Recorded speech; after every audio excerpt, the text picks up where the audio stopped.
What's happening, folks? Back with another reaction, back with some more David Bowie.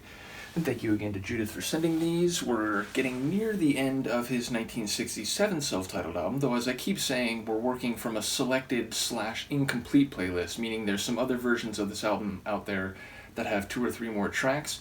In any case, the next track in the version of the album I'm working with is She's Got Medals.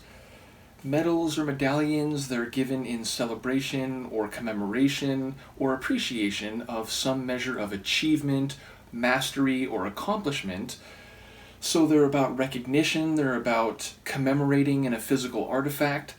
Now, medals might mean something different here, but I have to point out it is spelled with a D, not a T, where you could talk about like some physical substance. Even though a lot of medals are made out of metal, I'm getting into a ridiculous territory here. Nevertheless, I don't know if I would take this more literally. My expectation is that there might be some cheekiness to it. Again, the join the gang. The gang was not so much about being part of something, but it took a sarcastic or self-critical view of what that gang was and the different people who were part of it. So I wouldn't be surprised if there's something similar and beneath the surface happening here. Let's see what I can pick up on a first listen. This is David Bowie. The track is She's Got Medals, and it's from his 1967 album, by which I mean David Bowie's self-titled album from 1967.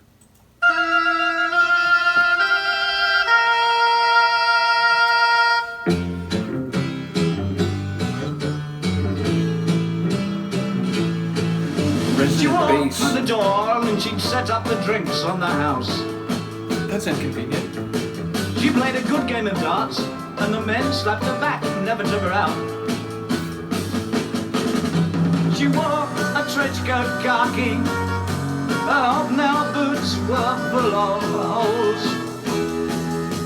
She's got medals.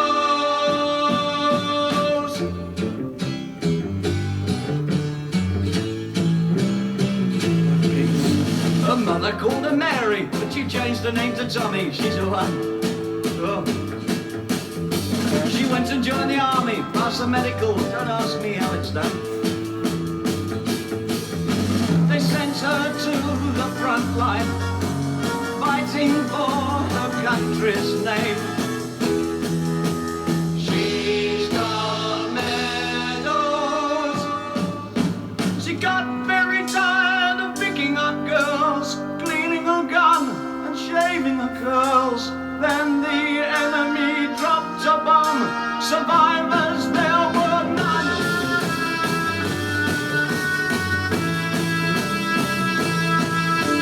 People say that when the moon is full and all the stars have gone to bed, you can see a ghost, but that's a lie, because the naughty woman isn't dead.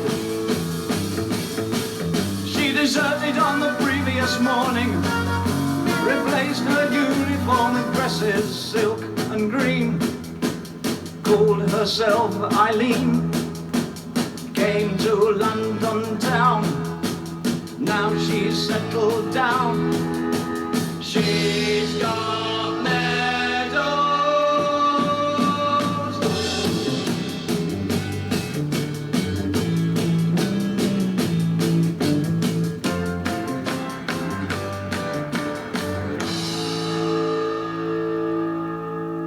Another short one. It was like 3 minutes maybe? About half, or not half that, but about 2.5, I mean. So yeah, I'll get to the sonics in a minute, but while the lyrics are still somewhat fresh in my head, what I caught is that initially it sounds like a young, let's say, tomboy. I don't know if that's a word that's still used, and maybe it's seen as a rude word. Apologies if it is, but the kind of girl who plays with the boys and she's actually good at darts, and I think she was like winning, but because she was winning at darts, a lot of guys were like, I'm not going to go out with you, and they sort of treated her badly because she was not in her socio-cultural lane as it was seen for her to be. And indeed, sounds like she did a lot of things more typically associated with males, including passing a medical, which I don't know how that was done, so I feel like there's a bit of comedy there, as well as with the line later about cleaning your gun, which I feel like that could be used euphemistically. Nevertheless, the idea, I think, is that she eventually joined the military, which, you know, a lot of professions in earlier centuries, certainly even in the 20th century, where women weren't typically allowed to take part. If they wanted to, they may have had to disguise their sex and pretend to be a male, either by the way they dress or just by giving themselves a different name, which, what did it say, that she went by the name Tommy or Tom or something like that? So I feel like, again, a woman who prefers to engage in activities and occupations more historically and exclusively male. But then it sounded like maybe she got blown up because a bomb was dropped and there were no survivors. But then we hear that there's some haunting at this place, but actually the woman isn't really dead, so maybe she didn't actually die and she sort of became a recluse or something, and there were, legends or rumors built up like I think it's haunted because, there's someone living there, but I don't know who it is. But then it says she moves to London and settles down and changes her name to Eileen, so maybe at that point eventually embracing a more traditional female role and becoming a sort of elder matron and so on. So I don't really know if that's how this all comes together, especially the middle part. I feel like the opening part, I had a pretty good handle on what was happening, and the end was pretty straightforward, moving to London town, changing her name to Eileen. It's that middle section where I'm like, did she actually die? Is it talking about the same person when it's saying that there's this ghost who's not actually a ghost? So, yeah, not sure how the full story plays out, but it sounds like the comedic tale of a woman who lived in a man's world and was in some ways shunned by other men, but then served alongside other men, but then had this, dangerous experience where maybe she died, maybe she didn't, and eventually turned to a more regular finish to her life. So, in any case, Bowie's vocals, they're not quite spoken vocals, but it sounds like he's reading a storybook with a bit of pizzazz, like a bit of inflection in his voice, but it's not fully sung either. It's not like a big melodic line after line. It's more like he's tumbling or dancing down the lines in a heightened way of speaking, but closer to speak singing than to full proper singing.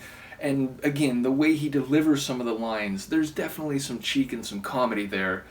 So the Sonics, in a way, like, it reminded me of a sillier version of the Doors or something, because there's that like organ sound and it had that kind of late 60s rock type of feel, but again with a bit of silliness, a bit of comedy at the same time. So yeah, I think the organ, which I think it was organ, I actually wasn't sure what I was hearing with certainty, but I think that sort of double chord organ rhythm that was going through it, I think that was my favorite part. And yeah, just a light and crazy song. It feels like a lot of the tunes on this, maybe not as much as Join the Gang. That probably was the craziest of them all. But this one, again, it has this unpredictability, artistic, like, weirdness to it. So I feel like, at least at the beginning, and I remember Mark saying this was very much in a sort of older, music hall type of tradition, and it was only later that he began to make more psychedelic music, and the music for which he is perhaps most famously known. So it's really interesting to get in at the ground floor of his music career here, and hear a lot of material that doesn't quite fit with what I had heard about his music from a distance. So yeah, once again, thank you to Judith. Let me know what you think of this one. I will see you next time. Peace.